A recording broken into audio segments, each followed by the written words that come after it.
Hello, everybody. Welcome back to the J Lounge. Of course, you guys know I am your hostess with the mostest, Miss J, aka Miss Simone Jackson, here to bring you guys another wonderful episode of the J Lounge. Of course, you guys know we are an entertainment-based podcast show. We talk with filmmakers, actors, actresses, singers, directors. They all come on the show and they all really have a great time. I am super excited to be introducing my next guest. She is a writer and she's an actress and a filmmaker as well. She's got a great new film that I cannot wait for her to talk about. It's going to be it's just going to be a really great interview today. So praise everyone, please give a warm welcome to Miss Myhraliza Aaia. Hi, Myhraliza. Hi, thank you so much for having me. Of course. Thank you so much for being here. I am super excited to be speaking with you. It is an honor. I appreciate you giving me your time. Thank you. I appreciate you having me on the show. So thank you. Of course. Of course. Well, I'm going to go ahead and fire the first question at you. What began your passion for writing for films and acting, as well as filmmaking as well? As a Filipino, I was told that I needed to be a doctor or a nurse. So, and that's where I started. And then I realized, I think that I started really loving the arts when I was younger. I used to write poetry. And then a girlfriend introduced me to an acting studio in Hawaii. And I thought, sure, I'll try this. And the first time it was scary, but then once I got my first scene out of the way, I just felt so exhilarated being on stage and sharing a story. And then I noticed that there wasn't a lot of Filipinos in film, or if they were, it was just, there were minimal, and we're doing a much better job. And so I decided to start writing.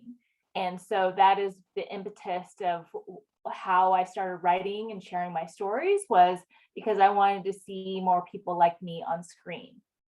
Yes, and amen. And good for you for saying, no, I'm not going to go be a nurse or a doctor. I'm going to be something that I'm going to follow my heart, my passion. I'm going to be a writer, an actress, a filmmaker. I'm going to help represent, Filipinos and bring, representation onto the big screen, which you're right. It is just largely missing. Yes. I know people like to say, Hollywood has come so far in diversity, which it has, but when you stop and think about it, it's still got so much more to go.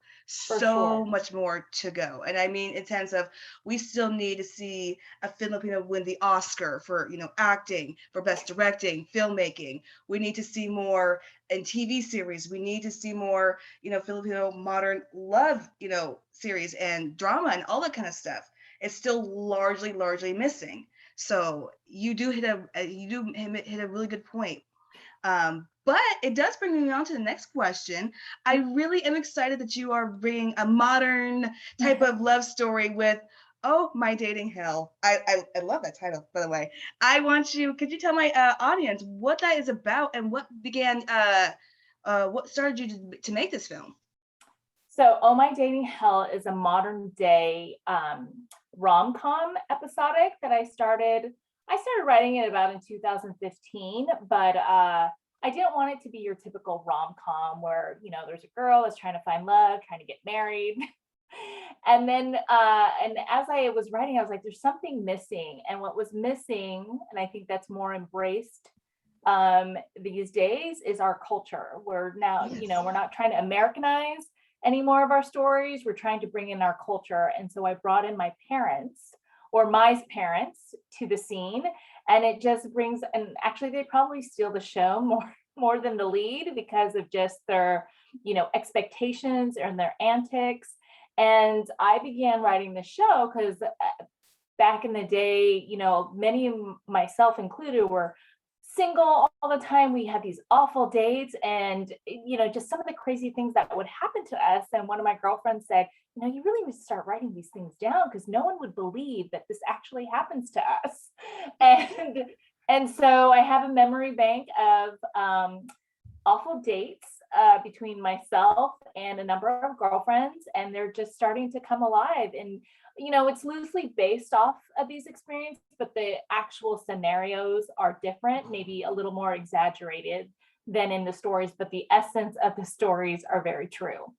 Yes, I love it because sometimes when Hollywood does do these like dating shows, they always want to try to show the fairy tale, the rose tinted glasses side. I'm so glad someone wants to tell the real side because, yes, it's messy. It's not Yes. always beautiful. There's not always a fairy tale. There's not always a Prince Charming. It's complicated. It's complex.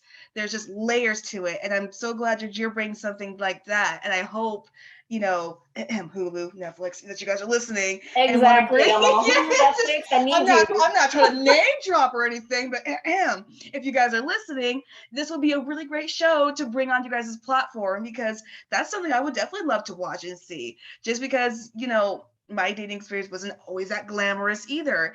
And it's always good to see that, okay, I'm not the only one that went on these super awkward dates or, had a date that was unbelievable that no one's gonna believe or, something like that. So that's something I would definitely sink my teeth into and actually watch and I think enjoy. So Well, that's awesome to hear because it's also about, someone that's not in her 20s looking for yes. love. There's many women at different ages still looking for love, and there's lingo that we're still trying to figure out. And again, some of these experiences did happen to me. I was like, what does that mean?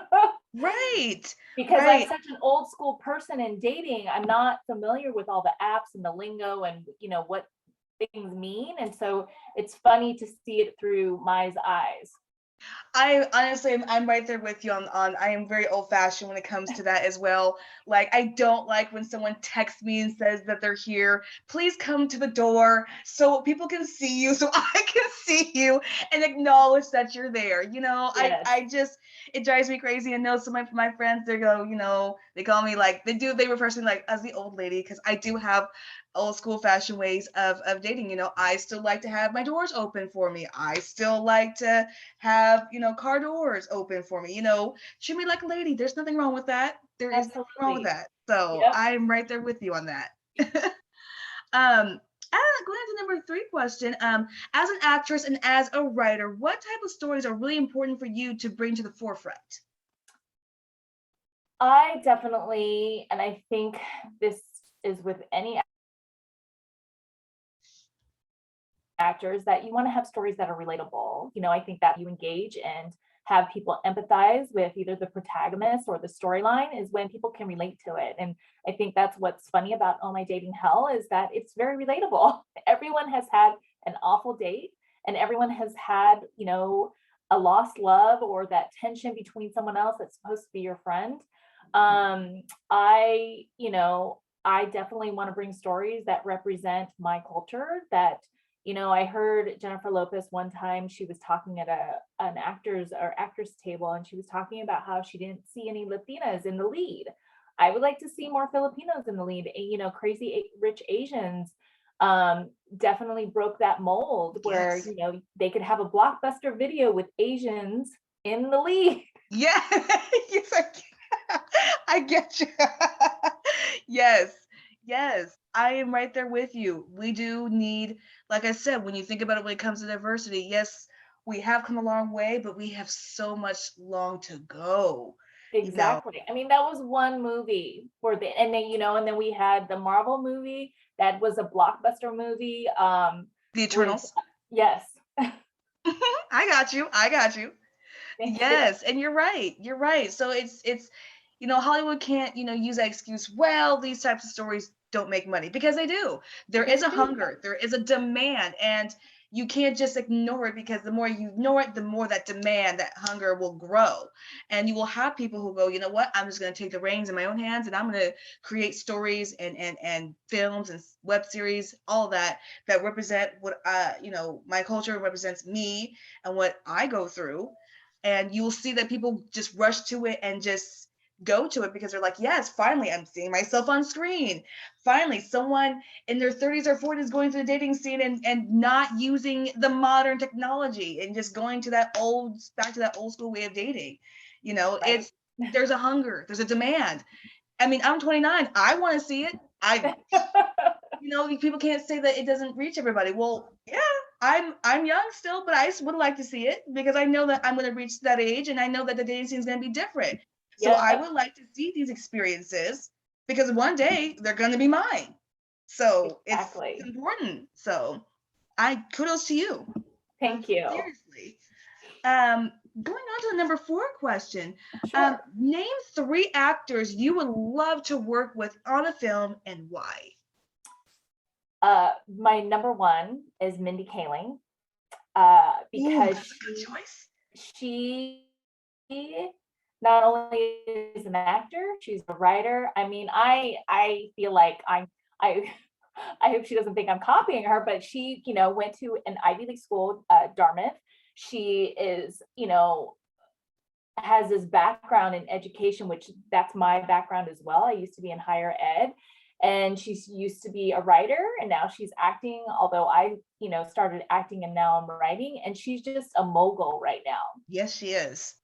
Just creating her own stories, producing other, supporting women and uplifting their voices. That's what I want to do, is to uplift other voices. Viola Davis is another badass Ooh, that I would yes, like to work ma'am. with. Just because she's just so raw and real. And, I met her once. Actually, I met both Mindy and Viola once. And, I had a bold ask to Miss Davis, and I said, "Can you be my mentor?" And I knew that wasn't going to happen, but I just needed to ask.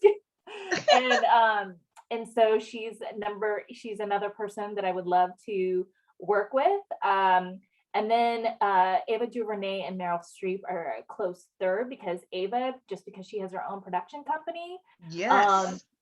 she's a businesswoman, and Meryl Streep, she's the epitome of acting. I mean, Yes, girl, you're so right about that. She is. She so is. those are my faves to work with. Those Oh, are and I would say J-Lo, just because I've just loved her. She's a trifecta. I can't dance or sing, but neither can I. That's okay. That's okay. but she's another person that I would love to work with. That is a really great, great collective group of actors, filmmakers. I mean, yes, for one, Mindy, I like how she is 100% herself. She has not confined to what Hollywood thinks that a superstar should be. She has made her own path of that, and she's made it okay to be totally yourself in that. Yep. So she's a great choice. She's just, I love her. I do. Yes. Her quirkiness is mine. So it's like, oh, it's so refreshing to see someone like that. She's got this poise and grace to her, but she's still herself, was still funny and just And that's what I love organic. about her. She's unapologetic. Exactly. Yeah. I love it. And then of course, Viola Davis, as you said, she is just, I mean, come on now. I mean, she's done almost everything. She's an amazing actress. Just one of those actresses where if she's on screen, that's exactly where my eyes go to Viola Yep, Davis. exactly. It's She's just so intense and powerful. yeah. And then as you said, Meryl Streep, epitome of acting. I mean, if you literally get a dictionary and look up acting, I swear you will see Meryl Streep's face. I mean, if you don't, it's gonna be a surprise. So Right. uh going on to number 5 question. I want to make sure my audience keeps up with you, your work, and everything that you do. Where are you on social media? So what's funny is that I am on social media, but it's under @Myhraliza, but I also have Oh My Dating Hell, and I can put that in the chat in a minute. It's @Oh My Dating Hell, which is spelled with the MYH. And then I also have a production company, because I've produced my own projects and I've produced a couple of friends' projects. Aala is Possible. But I have to admit, my personal one, I'm probably gonna die down for a couple of months, because I feel like the scroll is real. In that, I've spent so much time on social media, and I just want to focus on either my business or my writing, Yeah. things that are going to, social media is a blessing and a thorn, right? Because you can connect with people, you can put your content out there, but at the same time, it can be very consuming. Yep. And so I just want to take a mental break for the next 2 months as we get into 2022. But you can still see some of my work on Oh My Dating Hell and Aala is Possible. I'll still be posting on that, but just from my own mental health. And I think that's important for everyone to, especially in the last year and a half or 2 years that we've had, is to do what you need to do to take care of yourself. Yes, I completely agree. I think it's always good to take a minute take a break from social media because people can get consumed in it. But I still highly encourage my audience, make sure you go and follow Myhraliza Aaia on the social media. Make sure you follow her work as well, because we want to see more of her work, definitely on the forefront and definitely on the bigger screen. Again, Netflix, Hulu, if you're listening, we're just saying. We know Exactly. someone who's creative and who can, tell great stories. And again, definitely need to be seen in the bigger screen as possible. So, but going on to the number 6 question, what future projects are you currently working on right now that you can just give just a tiny little dish about to the J Lounge audience? Sure. So we are actually in post-production on a 3 women lead short called The Selects, and it's basically flipping the script on men in the industry. Ooh. So I'll just say that in terms of misogyny and the Me Too movement, we're flipping the script in this. And then I am actually working on a new script about growing up Filipino, another comedy, growing up Filipino in Indiana, which is also loosely based on my experience. Ooh, that's gonna be exciting. Well, make sure you keep us here at the Jane Lounge updated, because I definitely want to know more about your stories and your upcoming projects. Thank you. Yes, that sounds super exciting. All right, we just got 4 more questions for you. Going on to number 7. Sure. What's been the best piece of work you put out so far, and why? I mean, I have to say that Oh My Dating Hell has been my baby. We started with the first 2 episodes and it got really great reviews and local reviews in Portland. That's where I filmed it. We are, it's been awarded a grant. It's been awarded a supplement grant to make episode 3. So there's definitely like some momentum. And the biggest joy and the highlight of my career, and I think that might have been, I'm moving on to the next question, or if this is combined, was to have the first episode at the Los Angeles Asian Pacific Film Festival that screened recently this past September.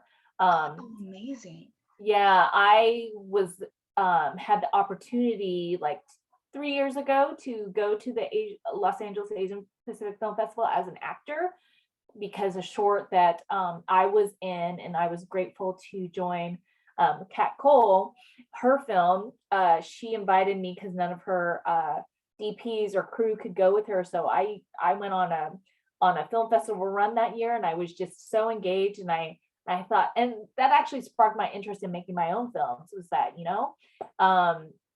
I think directors and filmmakers are great, but producers are the ones that make the films happen. And so I decided that I'm going to write and create my own content, and it was a dream to be part of the Los Angeles Asian Pacific Film Festival, and it happened this year. So 3 years later, I got to have my film on the big screen there. That is amazing. You gotta love that turnaround. First you came as an actress, now as a filmmaker. Yes. That is an honor. That is a real honor right there. And that is amazing. Such an honor. Oh, that is amazing. That means your work is definitely getting more recognized out there. And I see 2022 being a super big year for you. So putting in from your lips to God's ears. Yes, ma'am. Putting out there, we're manifesting. We manifest here. That's going to definitely happen for you. No problem. Going on to the number 8 question, what passions do you have outside of filmmaking and acting? So the passions that I have, gosh, I do love to Zumba and kickbox when I have time. Yes, me too. Yes. And I do like to sing karaoke. I'm not gonna lie. That is amazing. Look, it's fun, okay? Yeah, it's fun. And when I'm able to do so, I love me a good baseball game. I'm a big sports fan. San Diego Padres is my favorite team. So those are my passions too. But I'll admit that writing and acting has consumed me. But I do, when the time permits, I love doing those things. Oh, that's awesome. That is awesome. I'm right there on the Zumba and kickboxing. That is a great workout, great way to stay in shape. I love it. So going on to the number 9 question, what goals do you hope to accomplish in your filmmaking career or writing career or acting career that you haven't yet? Well, since we've been plugging it this whole show, I want my Oh My Dating Hell to be picked up by either Netflix or Hulu. Yes, ma'am. Uh, that is like my ultimate goal. Now, I recognize that some shows like Queen's Gambit and Stranger Things took them 10, 15 years. So I'm going to need to be a little patient, but I'm hopeful that I have a quicker trajectory given that it's coming out now and there's a lot of support for it. So that is my ultimate goal in the next, 5 years to have the sitcom picked up. You never know. Like you said, you never know. Yeah, It could be sooner than you think. And what mess of exactly. it could be sooner than you think. And I'm hoping so because it just has great trajectory in that. And not only with that, like I do feel like a corner coming through. I'm so grateful for the many opportunities I've had to audition. And so I can feel like a guest star role, a recurring role on a Mindy Kaling or a Viola Davis show coming through. So that would be another goal of mine as well. Absolutely. And again, yes, I feel that this show, on my dating hell, I do believe it will definitely be seen on the big screen, either by Netflix, Hulu, or even Sling. If you want to pick it up for your own show, Yeah. pick it up Amazon because Prime. Hey, I yeah, just want it out there. exactly, because it is like I said, I feel like if I can want to sink my teeth into it and want to watch it, I do believe other people will want to watch it as well. It's time for these types of stories Yes, to be thank brought to the you. forefront. So for sure. All right, going on to the last question for you. In your own words, what's been the most rewarding and most difficult moments of your career and why? The most rewarding is when and I'll go and I, go back to Oh My Dating Hells when you write something, because that's been, like I said, it's like my pride and joy, my little baby, is when you write something that's supposed to be funny and then you hear people laugh. Yeah. Like that is the worst feeling when you think something is funny and no one laughs. And so when people are enjoying your story and can relate, that has been the most rewarding is when people can relate to your story and have a good laugh of what's meant to be. What Mm-hmm. is what has been challenging in my career, and I part of the reason why I'm going to go off social media for a little bit is that even though I comparatively speaking, right? Some people have started their careers when they were like 10 years old. I Mm-hmm. started late in the game. And so I'm always feeling like I have to catch up and I'm having to compare myself and that there's not enough time. I recognize that there are more roles for women of color and of my age range, 30 to 50. So that's good. But at the Mm-hmm. same time, it's also, you can do so many auditions and you can feel like you really nailed it or this role is your part and then you don't book it. Right. And I what I think is, and even though I know my work is good, it if you don't look the part for the producers or you don't meet their vision, you're not going to get picked. This is true. And so and I keep that in mind because that's another good thing about writing your own work is that Mm-hmm. you get to be in casting and there could be someone that's really great. I've had to say no to some of my friends even though they were great, but they didn't fit my vision. And so it's a good reminder for me that, just because I didn't book a role doesn't mean I wasn't good. But Absolutely. that can get to you because I hear no more times than I hear yes. Right. And you're Yeah. right. And this is why we need that more inclusion or representation, especially producing and just, because yeah, if you don't look a certain way, you're not going to get picked for that role. And it can definitely be challenging, to the mental health for sure. So I Yeah. definitely understand that. This is why we definitely need to make more room. We need to have more women and people of color in the writing room, in the producing room, in these rooms so we can, really start to get these stories in the forefront without someone looking at, well, the actress doesn't look like, well, the actress should be this or that. Well, no, the actress should be how this is written. Right. It's short, plain and simple. The actress should look like how it's written, Right. because I have to say, there's only so many times you can really write a dating series about someone dating in their 20s. There's only so many times you can do that. Yeah. There's other age brackets. There's 30s, there's 40s, there's 50s, there's 60s. People forgotten the Golden Girls. They were in their 60s and they were still That's dating. They were right. still they were still having a relationship, even, Yeah. and so, people want to say, there is no demand. There is a demand. If you put that type of content out there, watch the demand. I mean, the Queen's Gambit. Who knew there was a demand for chess? But there Exactly. is, there is.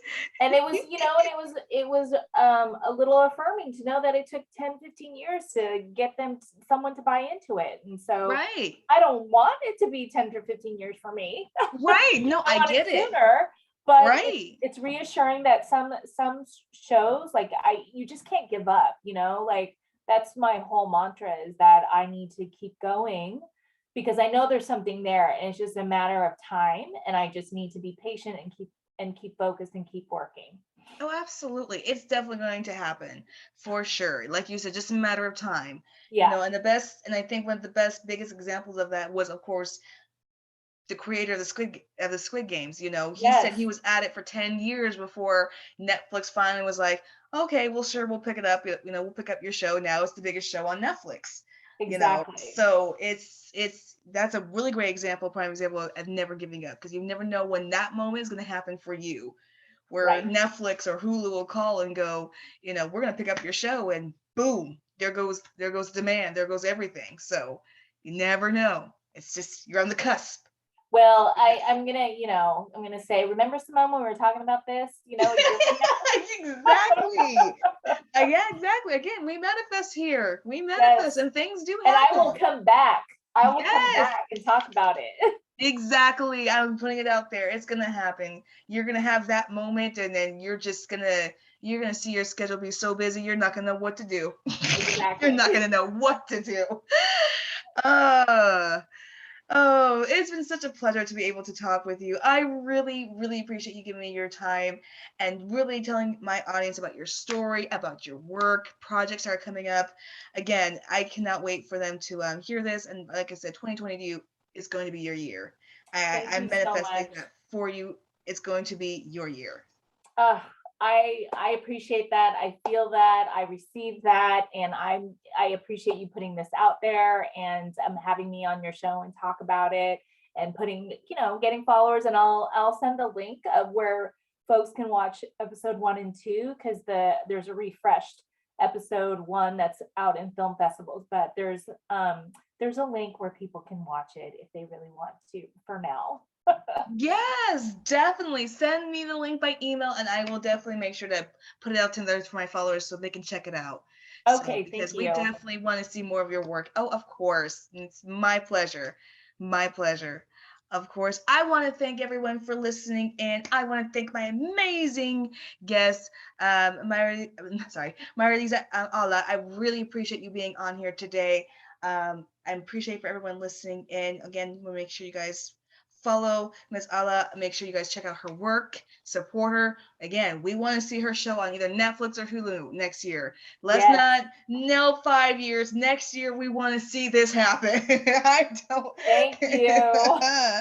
Yes. Well, I do appreciate everyone for listening in today. Of course, you guys know I'm your hostess with the mostest, Miss J. I'll be back with another great episode. Till then, happy Halloween, everyone. Stay safe. Enjoy some candy. But I'll be back soon. Till then, bye.